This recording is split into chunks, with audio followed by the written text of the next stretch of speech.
وحده لا شريك له وأشهد أن محمدا عبده ورسوله أما بعد فأعوذ بالله السميع العليم من الشيطان الرجيم بسم الله الرحمن الرحيم قل أعوذ برب الفلق من شر ما خلق ومن شر غاسق إذا وقب ومن شر النفاثات في العقد ومن شر حاسد إذا حسد۔ محترم ناظرین، اللہ رب العالمین کا شکر احسان ہے کہ ہم تقریباً 16 سورتوں کی تفسیر ہم نے شروع کی تھی۔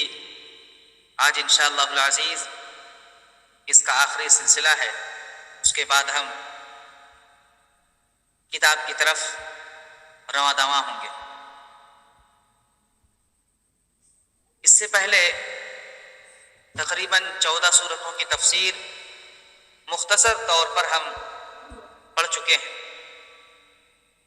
اب آئیے سورۃ الفلق کی طرف ہم چلتے ہیں۔ سب سے پہلے ہم اس کا ترجمہ دیکھتے ہیں۔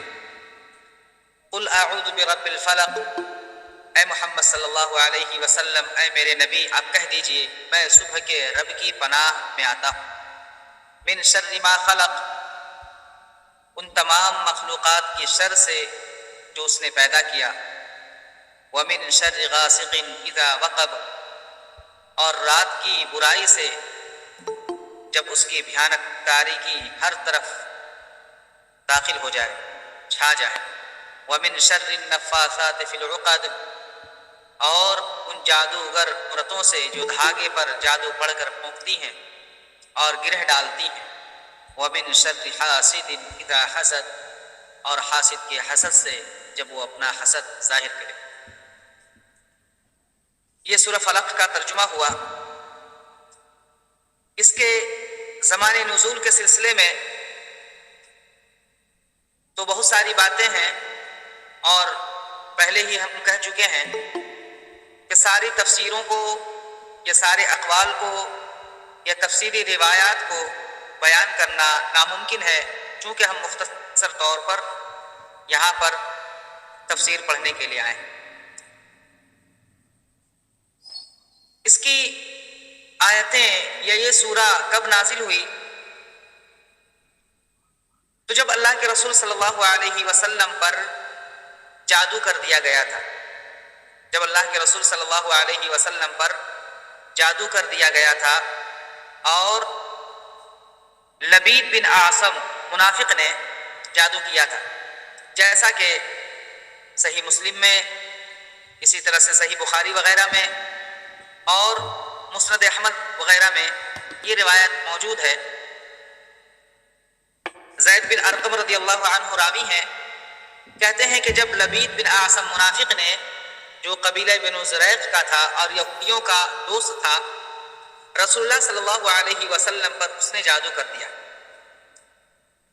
اللہ کے رسول صلی اللہ علیہ وسلم کی حالت یہ ہو گئی تھی، کوئی کام کرتے آپ کو یاد نہیں رہتا کہ میں نے وہ کام کیا ہے، اور کوئی کام نہ کرتے آپ کو ایسا گمان ہوتا کہ آپ نے وہ کام کر لیا ہے، اور بہت ہی تھکاوٹ محسوس کرتے، ایسا محسوس کرتے کہ آپ جکڑے ہوئے ہیں۔ تو جبرائیل علیہ السلام آپ کے پاس یہی 2 سورتیں، یہ سورہ اور اس کے بعد والی سورہ ناس لے کر نازل ہوئے، اور آپ کو خبر دی کہ لبید بن اعصم نے آپ کی کنگھی اور کنگھی کے دانتوں میں جادو کر کے کنویں میں ڈال دیا ہے، نیچے بالکل دبا دیا ہے۔ نبی کریم صلی اللہ علیہ وسلم کو جب خبر ہوئی، وحی آئی، تو نبی کریم صلی اللہ علیہ وسلم نے حضرت علی رضی اللہ عنہ کو بھیجا، اسے نکال کر لائے، اور رسول اللہ صلی اللہ علیہ وسلم ایک ایک آیت پڑھتے گئے اور گرہ کھلتی گئی، یہاں تک کہ آخری گرہ بھی کھل گئی۔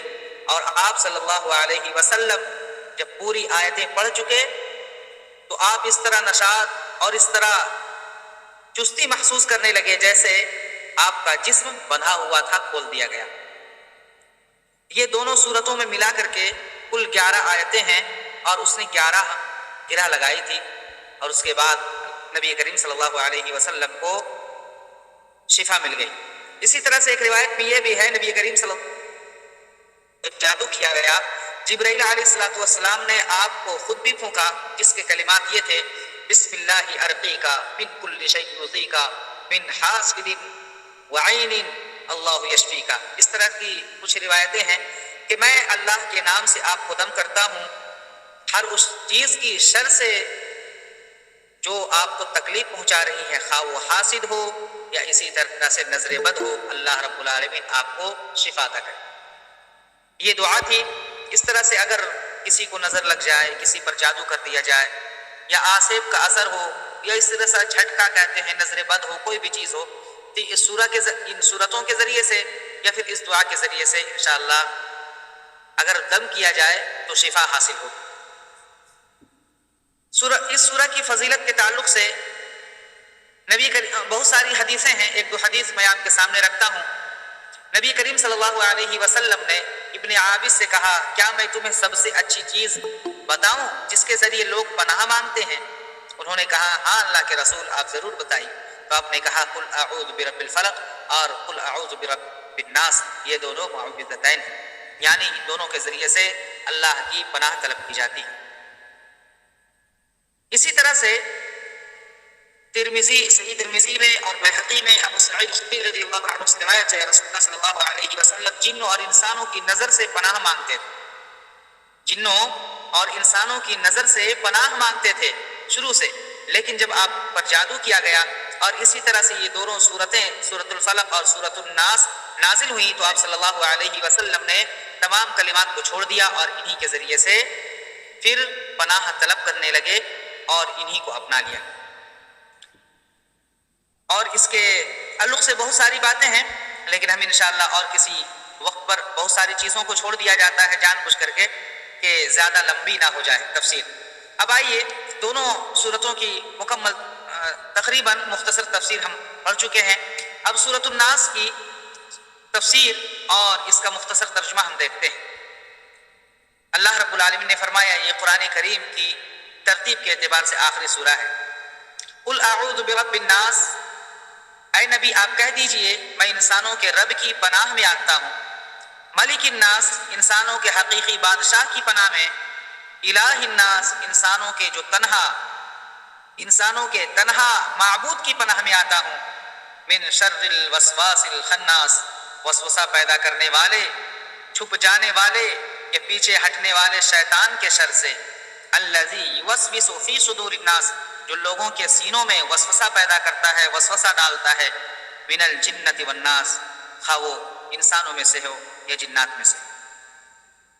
اس کا ترجمہ ہو گیا۔ اب اسی طرح سے جیسا کہ اس سورہ کی تفسیر سورۃ الفلق کی تفسیر میں تقریباً آ گئی۔ اب دیکھیں اس سورہ میں اللہ سبحانہ وتعالیٰ نے لوگوں کے سینوں میں وسوسہ پیدا کرنے والے شیطان کے شر سے پناہ مانگنے کی تعلیم دی ہے۔ اس سے پہلے ہم سورۃ الفلق میں کچھ چیزیں ہم آیت بآیت ہم دیکھتے ہیں، جیسا کہ پہلی آیت میں کہا قل اعوذ برب الفلق، چونکہ یہ دونوں صورتیں ایک ساتھ نازل ہوئیں اور اس کی فضیلت دونوں کی تقریباً ایک ہی ہے اور دونوں کے اندر مقصد بھی وہی ہے کہ پناہ اللہ کی طلب کرنا، اس لیے ہم دونوں کو ایک ساتھ لے کر چلتے ہیں۔ قل اعوذ برب الفلق، اے نبی آپ کہہ دیجئے میں صبح کے رب کی پناہ میں آتا ہوں۔ صبح کے رب یہ فلق کہتے ہیں، صبح کے رب کہیے یا پھر فالق کے معنی دانے کو پھاڑنے والا، جیسا کہ دوسری سورہ میں اللہ رب العالمین نے کہا فالق الاصباح، فالق الحب والنوا، کہ دانے کو پھاڑنے والا۔ تو اللہ سبحانہ وتعالی ہی ہے جو کسان دانہ زمین پر ڈالتا ہے اور زمین سے پودے اگانے والا، اسے ٹہنی اور اس کے اوپر پتیاں لگانے والا اور پھر پھل لگانے والا اللہ رب العالمین ہی۔ گویا کہ میں اس رب سے پناہ مانگتا ہوں، اس رب سے پناہ طلب کرتا ہوں، اس رب کی پناہ میں آتا ہوں جو دانے کو پھاڑتا ہے اور اس سے پھل نکالتا ہے، پتیاں نکالتا ہے۔ من شر ما خلق، اس آیت میں اگر غور کریں تو معلوم ہوگا کہ انسان اس آیت کے ذریعے سے تمام مخلوقات سے پناہ طلب کر رہا ہے۔ تمام مخلوقات، من شر ما خلق، ان تمام مخلوقات سے میں پناہ مانگتا ہوں جو اللہ نے پیدا کیا. اس میں تمام چیزیں آ گئی. اس کے بعد دیکھیے پھر 3 آیتیں ہیں. وَمِن شَرِّ غَاسِقٍ إِذَا وَقَبَ، اور میں اندھیری رات کی بھیانک تاریکی سے پناہ مانگتا ہوں. ایک طرف تو تمام مخلوقات کا ذکر کر دیا، تمام مخلوقات میں اندھیری رات بھی ہے، لیکن پھر عام کے ذکر کرنے کے بعد خاص کا ذکر کیا گیا. یا آپ لوگ قاعدے میں پڑھی ہوں گی کہ اس کی اہمیت کے پیش نظر وَمِن شَرِّ غَاسِقٍ إِذَا وَقَبَ، رات کی برائی جب اس کی بھیانک تاریکی اور اندھیری چھا جائے، ہر جگہ پھیل جائے، تو اس کی پناہ. اس کا ذکر خاص طور پہ میں نے بتایا جیسا کہ اہمیت کے پیش نظر. اور ایک مقصد یہ ہے کہ ہر طرح کی برائی، ہر طرح کا جرم اور اسی طرح سے زیادہ تر گناہ رات ہی کے وقت کیا جاتا ہے، جب سورج ڈوب جاتا ہے، جب لوگ نیند کی آغوش میں آ جاتے ہیں، جب لوگوں کی آنکھیں بند ہو جاتی ہیں اور جب ساری دنیا سو جاتی ہے. اسی لیے خاص طور پر انسان کو یہ تعلیم دی گئی، ہم مسلمانوں کو یہ تعلیم دی گئی کہ اس کی الگ سے اس سے پناہ طلب کی جائے. اس کے بعد کہا وَمِن شَرِّ النَّفَّاثَاتِ فِي الْعُقَدِ، اور اسی طرح سے جو گرہ ڈالتی ہیں عورتیں، جادوگر. یہاں پر خاص طور پر نفاثات، جادوگر عورتوں کا ذکر ہے، لیکن یہ عام ہے جادوگر مرد ہو یا عورت ہو. جادوگر مرد ہو تب بھی اور جادوگر عورت ہو تب بھی اس سے پناہ. یہاں پر اس لیے ذکر کیا گیا زیادہ تر عورتیں ہی گرہ ڈالتی ہیں یا اس طرح کا کام کرتی ہیں، اس طرح سے یہاں پر اس کا ذکر کیا گیا ہے. اسی طرح سے کہا گیا وَمِن شَرِّ حَاسِدٍ إِذَا حَسَدَ، وَمِن شَرِّ حَاسِدٍ إِذَا حَسَدَ، اور حاسد کے حسد سے جب وہ اپنا حسد ظاہر کرے. یہ دیکھیے حاسد محسود کو یعنی جس سے حسد کرتا ہے اس کو نقصان پہنچانے کا وہ ارادہ کرتا ہے. مفسرین نے لکھا ہے کہ حاسد کے مفہوم میں وہ آدمی بھی داخل ہے جس کی نظر لگ جاتی ہے، خواہ وہ کوئی بھی رشتہ دار ہو. اس لیے کہ جو آدمی حاسد خبیث النفس ہوتا ہے اس کی نظر بری ہوتی ہے، اس کی نظر بری ہوتی ہے. عمر بن عبدالعزیز رحمہ اللہ کا قول ہے میں نے حاسد سے زیادہ کسی ظالم کو مظلوم کے مشابہ نہیں دیکھا. یعنی حسد کے سبب ظالم ہوتا ہے لیکن نعمت سے محرومی کے سبب مظلوم ہوتا ہے. کیا مطلب؟ مطلب یہ ہوا کہ حاسد ایک تو ظالم ہے کہ اس نے نظر لگا دی، اس نے نظر لگا دی، لیکن ایک طرح سے وہ مظلوم بھی ہے، ایک طرح سے وہ مظلوم ہے کیونکہ نظر لگانے کی وجہ سے وہ ظالم ہوا اور نظر لگانے کی وجہ سے اللہ کی نعمت سے وہ محروم ہو گیا.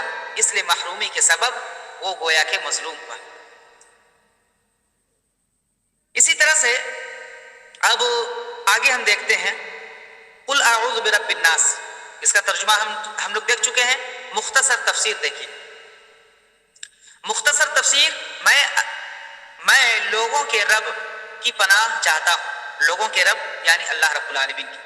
مالک الناس جو لوگوں کا رب ہے، الہ الناس جو لوگوں کا الہ ہے. اس سے پہلے آپ کو یاد ہوگا سورۃ الفاتحہ کی تفسیر میں ہم بیان کر چکے تھے وہاں پر اس سورہ کی تفسیر میں مختصر یہ کہ توحید کی تینوں قسمیں جو بیان کی گئی، توحید ربوبیت، توحید الوہیت، توحید اسماء و صفات. یا ابھی کچھ دن پہلے جو 2 قسمیں بیان کی گئیں، توحید عملی اور توحید علمی. دونوں یہ قسمیں یا کہہ لیجئے تینوں قسمیں دونوں اعتبار سے سورہ فاتحہ کے اندر موجود تھی. سورہ فاتحہ کے اندر یہ دونوں قسمیں، یہ تینوں قسمیں موجود تھی. الحمدللہ رب العالمین ربوبیت، الرحمن الرحیم اللہ کے اسماء و صفات، مالک یوم الدین اللہ رب العالمین کی الوہیت سمجھ لیجئے، یا ایاک نعبد و ایاک نستعین اللہ رب العالمین کی توحید یعنی الوہیت وہاں پر ثابت. اسی طرح سے اس سورہ کے اندر سورہ شروع ہوئی یا قرآن کریم ترتیب کے اعتبار سے سورۃ الفاتحہ سے شروع ہوا، وہاں پر بھی توحید کا بیان، وہاں پر بھی توحید کا بیان اور توحید کی تینوں قسموں کو وہ سورہ شامل ہے. اسی طرح جب ترتیب کے اعتبار سے سورتیں ختم ہو رہی ہیں، قرآن مکمل ہو رہا ہے، تب بھی یہاں پر سورہ اس سورہ کے اندر چھوٹی سی سورہ ہے لیکن تینوں قسموں کو سمیٹ لیا گیا. قل اعوذ برب الناس کہا گیا میں لوگوں کے رب کی پناہ چاہتا ہوں. یہاں پر توحید ربوبیت. ملک الناس لوگوں کے بادشاہ کی. الہ الناس لوگوں کے معبود کی. وہ یہ بتائے یہاں ایک تو میں نے بتلا دیا توحید ربوبیت ہے یہاں پر قل اعوذ برب الناس. اب اگلا کوئی بتائے ملک الناس اور الہ الناس میں توحید کی کون کون سی قسمیں پائی جا رہی ہیں؟ جی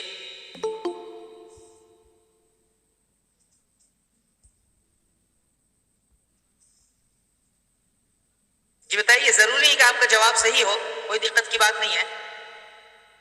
الہ الناس میں توحید الوہیت ہے. بہت اچھا ماشاء اللہ. اور کوئی؟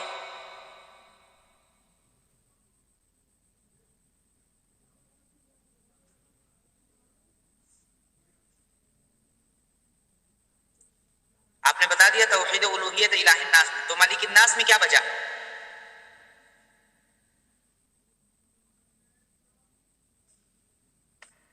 شروع میں توحید ربوبیت, ہاں کیا کہا؟ توحید ربوبیت, اور آخر میں توحید الوہیت, بیچ میں کیا بچا؟ اسماء و صفات. جی اسماء و صفات. ملک الناس یہ اللہ رب العالمین کی صفت ہے کہہ لیجئے, بادشاہت, یا کہہ لیجئے کہ اللہ رب العالمین کا یہ نام ہے.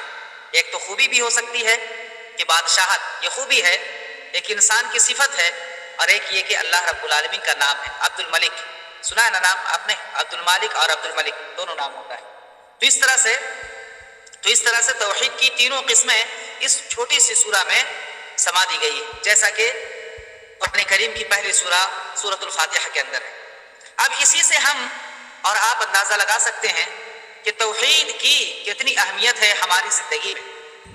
قرآن کریم انسانوں کی ہدایت کے لیے نازل کیا گیا ہے. قرآن کریم کے اندر انسان کے تمام مراحل کو بیان کر دیا گیا ہے.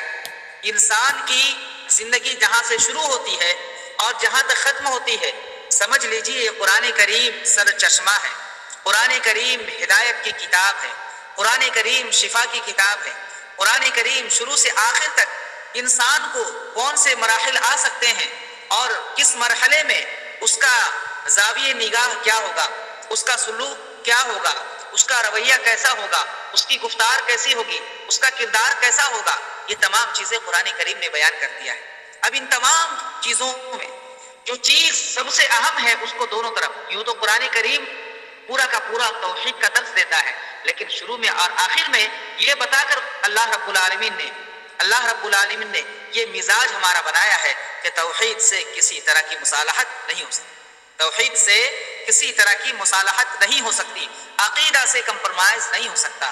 ہاں معاملات میں ہے, ہماری زمین اگر 20 بیگھا ہے, میرا حق بنتا ہے 20 بیگھا, 18 بیگھا دے دو ہم مان جائیں گے, 10 بیگھا دے دو مان جائیں گے. اگر ہمارا حق 1 لاکھ کا بنتا ہے, 80,000 90,000 دے دو ہم مان جائیں گے. لیکن جہاں توحید کی بات آئے گی, اگر جی آواز نہیں آ رہی ہے؟ آ رہی ہے سے آ رہی ہے الحمدللہ.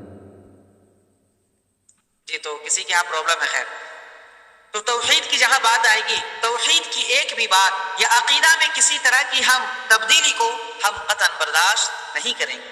ہم قطعاً برداشت نہیں کریں گے. عقیدہ کا چھوٹا مسئلہ ہو یا بڑا مسئلہ ہو, معاملات کی بات جہاں تک ہے, اخلاق کی جہاں تک بات ہے, جہاں تک دینی دنیاوی معاملات ہیں, ہم وہاں پر کمپرمائز کر سکتے ہیں. لیکن توحید کے عقیدے کے معاملے میں ہمارا جو منہج ہے, منہجی ڈگر سے ہم تھوڑا سا بھی ہٹنے کے لیے ہم تیار نہیں ہوں گے. یہی قرآن کریم کا پورا یہی سبق ہے, یہی سبق ہمیں دیتا ہے قرآن کریم, یہی تعلیم دیتا ہے.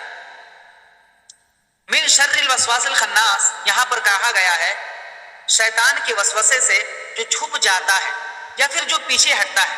یہ شیطان کی صفت ہے کہ اس سے پہلے بھی بتایا گیا تھا اعوذ باللہ من الشیطان الرجیم کی تفسیر میں کہ شیطان کیا کرتا ہے, جب انسان کے دل میں وسوسہ ڈالنے کے لیے آتا ہے, اقدام کرتا ہے, آگے بڑھتا ہے, جیسے اعوذ باللہ من الشیطان الرجیم پڑھتا ہے انسان, یا اذان کی آواز سنتا ہے, وہ گوج مارتا ہوا ہوا خارج کرتے ہوئے بھاگتا ہے. تو شیطان کی یہ صفت ہے کہ وہ ڈرتا ہے ان چیزوں سے. شیطان کی یہ صفت ہے, اللہ کے کلام سے بھاگتا ہے. شیطان کی یہ صفت ہے, اصل ایمان اور مضبوط والے انسان سے دور بھاگتا ہے. جیسا کہ حضرت عمر رضی اللہ عنہ کا واقعہ آپ نے سنا ہے, جس راستے سے وہ جاتے تھے انسان وہ راستہ بدل دیتا تھا اپنا راستہ. تو خناس اسی کی صفت بیان کی گئی, وہ پیچھے ہٹتا ہے یا چھپ جاتا ہے. الذی یوسوس فی صدور الناس, لیکن اللہ رب العالمین نے اسے قدرت دی ہے, اسے پاور دیا ہے کہ انسانوں کے دل میں وسوسہ ڈالتا ہے, اور اللہ رب العالمین یہ اسے پاور دے کر دیکھنا چاہتا ہے کہ میرا مضبوط ایمان والا بندہ کون ہے, میرے اوپر یقین رکھنے والا بندہ کون ہے, میرے احکام کی پابندی کرنے والا بندہ کون ہے, اور میرے احکام کو دوسروں تک پہنچانے والا بندہ کون ہے جو اپنے ایمان کی حفاظت کر لے گا.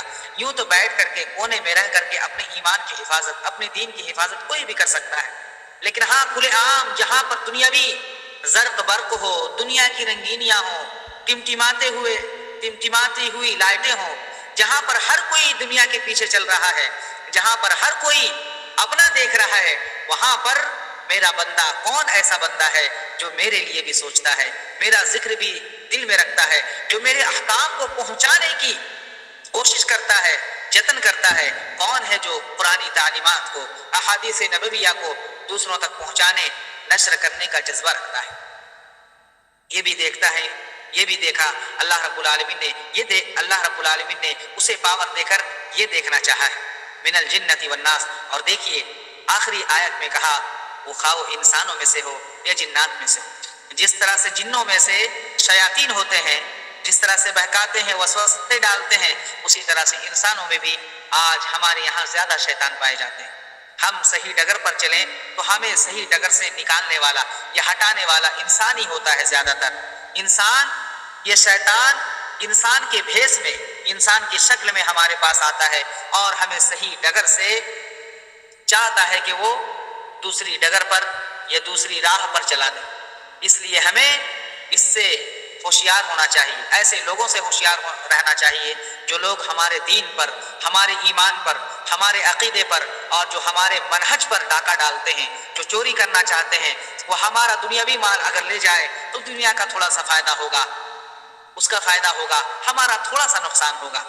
اگر ہمارا مال, ہماری دولت, ہماری جائیداد پر قبضہ کر لے تو کیا ہوگا, تھوڑا سا ہمارا نقصان ہوگا. اس کی بھرپائی بھی ہم کر سکتے ہیں محنت کر کے, جتن کر کے, کوشش کر کے. کیا ہوتا ہے, کئی مارکیٹ میں آگ لگی, کئی دکان جل گئی, کئی دکانیں جل گئیں, کبھی گھر پر آگ لگی, گھر کا سارا سامان جل گیا, روپے پیسے جل گئے, یا اسی طرح سے ڈاکہ ڈالا گیا, چوری ہو گئی. لیکن انسان پھر جتن کرتا ہے, کوشش کرتا ہے, محنت کرتا, کما لیتا ہے. لیکن یاد رکھیے اگر ہمارا ایمان, ہمارا دین, ہمارا منہج اور ہمارا عقیدہ لوٹ گیا, اگر ڈاکہ کسی نے ڈال دیا اور ہم یوں ہی بیٹھ کر دیکھتے رہے, تو یقین مانیے یہ دین, یہ عقیدہ, یہ منہج ہمیں ملنے والا نہیں. اللہ رب العالمین ہم سب کو اپنے دین, اپنے ایمان, اپنے عقیدے اور منہج کی حفاظت کرنے کی توفیق عطا فرما. رب العالمین ہم سب کو دین پر ثابت قدم رکھ, جب تک دنیا میں زندہ رکھ, عقیدہ سلف پر, منہج حق پر زندہ رکھ, اور جب ہمارا خاتمہ ہو, خاتمہ بالخیر اور کلمہ توحید لا الہ الا اللہ پر ہو. وآخر دعوانا ان الحمدللہ رب العالمین. جی کچھ سوالات تھے. ایک بہن کا سوال تھا. سوال کیا تھا, وہ کہہ رہی تھی ابو لہب کے تعلق سے اور ابو لہب کی بیوی کے تعلق سے. تبت یدا میں سورہ مسد میں جو میں نے بیان کیا تھا, ابو لہب کی بیوی ام جبین یا اروا بنت حرب, تفسیر میں بیان کیا گیا تھا حبل فی جیدہا حبل من مسد, کہ اس کی گردن اور اس کے گلے میں بٹی ہوئی رسی ہوگی, یا کہہ لیجئے آہنی تار یا لوہے کا تار ہوگا, لوہے کا تار ہوگا جسے وہ گھسیٹ رہی ہوں گی. تفسیریں بہت ہیں, تفسیریں بہت ساری ہیں, اسی لیے میں نے بہت ساری تفسیروں کو چھوڑ دیا, خاص کر کے عمدن جان بوجھ کے چھوڑ دیا کہ تمام چیزوں کو بیان کرنا کہہ لیجئے تقریباً ناممکن ہے.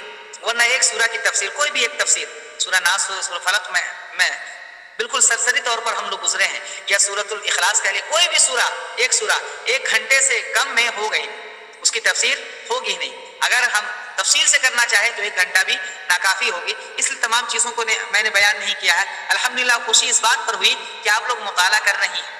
جو یہاں پر بیان کیا گیا صرف اسی پر ڈیپینڈ نہیں کرتی ہیں, اس لیے کہ جو مطالعہ نہیں کرے گا ایسا سوال ہی نہیں کرتا.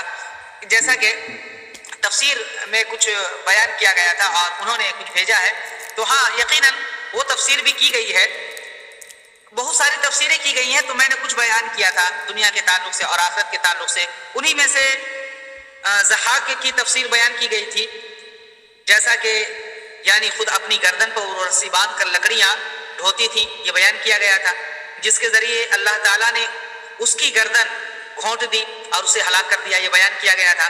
آخرت میں اس کی گردن میں آگ کی ایک رسی بندھی ہوئی ہوگی، بیان کیا تھا.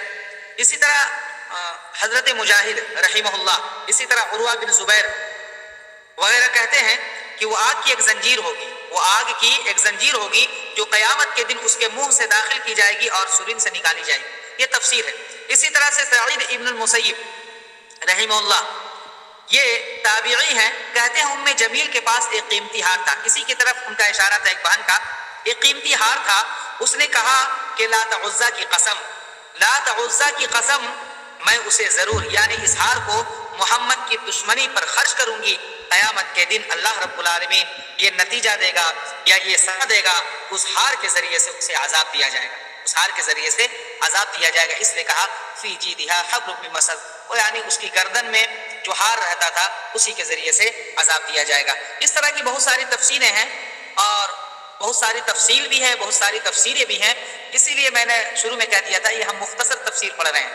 اگر ایک ایک سورہ کی تفسیر کی جائے تو یقیناً آپ خود بھی پڑھیں گے تو معلوم ہوگا کہ 1 گھنٹے کا وقت بھی ناکافی ہوگا. یہ مختصر تفسیر الحمدللہ اللہ رب العالمین کا شکر ہے کہ ہم چند دنوں میں کہہ لیجئے 1 مہینہ سے بھی کم ہی ہوا ہے، اور ہفتے میں صرف 3 دن کلاس ہے، ہفتے میں 3 دن کلاس ہے، 1 مہینہ سے ابھی کم ہی ہوا ہے. الحمدللہ ہم لوگوں نے یہ 16 سورتوں کی تفسیر ہم پڑھ چکے ہیں، مختصر ہی صحیح، لیکن ہمیں کیز مل گئی ہے، ہمیں کنجیاں مل گئی ہیں. ہم اپنے شوق اور ذوق کو اس تفسیر کے ذریعے سے ہم اور بڑھا سکتے ہیں، اور انشاءاللہ العزیز اگلے مرحلے میں اور بھی تفسیر کی کتابیں اگر پڑھی جائیں گی یا سورتوں کی تفسیر کی تو اس سے زیادہ ابھی جو تفسیر کی گئی اس سے زیادہ کی جائے گی. اصل مقصد ہمارا یہ ہے ابھی جیسا کہ گروپ میں ہے اسلام کی بیسک نالج، اسلام کی بنیادی باتیں، یہ بنیادی باتیں، یہ 16 سورتوں کی تفسیر ہم نے پڑھی ہے، یہ بنیادی باتیں ہیں سمجھیے تفسیر کے اعتبار سے. اب اسی طرح سے آگے بڑھ کر ہم اور جو عقیدے کی بات ہے، توحید کی بات ہے، اور سب سے اہم عقیدہ ہمارے لیے، اسی طرح سے نماز کی بات ہے، جنازے کا، غسل کا، یہ سب مرحلہ وار ہم انشاءاللہ شروع کریں گے. انشاءاللہ العزیز ہم شروع کریں گے اور امید کرتے ہیں کہ آپ لوگ اور دلچسپی دکھلائیں گی، اور جو آپ کی سہیلیاں، جو آپ کی بہنیں نہیں آ رہی ہیں انہیں آپ ضرور بلانے کی کوشش کریں گے، انشاءاللہ العزیز اس سے فائدہ ہوگا. اب دیکھیے ایک اہم سوال ہے یا کہہ لیجئے ایک مشورہ ہے، اور کچھ پلاننگ میں ہم لوگوں کی تبدیلی ہو رہی ہے، جیسا کہ پہلے ہی بتایا جا چکا تھا، ہو سکتا ہے اس میں رد و بدل ہو. تو اتوار کے دن سے ہمارا درس شروع ہوتا ہے جینس کے لیے، اتوار، سوموار، منگل، اور سنیچر خالی ہوتا تھا، لیکن اب ہو سکتا ہے اس میں تبدیلی ہو، اتوار، سوموار، منگل جو ہوتا تھا وہ سوموار سے شروع ہو، کیونکہ ایک جگہ جی آن لائن ہی اتوار سے جو شروع ہوتا تھا، اتوار کو ایک جگہ پروگرام کی وجہ سے ہفتہ واری پروگرام شروع ہونے والا ہے، مغرب بعد اور عشاء بعد دونوں وقت، اس لیے مشکل لگ رہا ہے کہ اتوار کو یہ درس ہو پائے. لہٰذا یہ سوموار سے شروع ہوگا ہم لوگوں کا درس، سوموار، منگل، بدھ جینس کے لیے، جمعرات، جمعہ، سنیچر یہ آپ لوگوں کے لیے انشاءاللہ یہ رہے گا. بس ایک چھوٹی سی تبدیلی ہے، جو آپ لوگوں کا شروع ہوتا تھا بدھ سے، بدھ، جمعرات، جمعہ، تو اب ہوگا جمعرات، جمعہ، سنیچر. یہ کوئی دقت تو نہیں ہوگی نا آپ لوگوں کو؟ چلیے ماشاءاللہ، جزاکم اللہ خیر، کوئی دقت نہیں ہونی چاہیے، اگر کوئی دقت ہو تو بتائیے گا.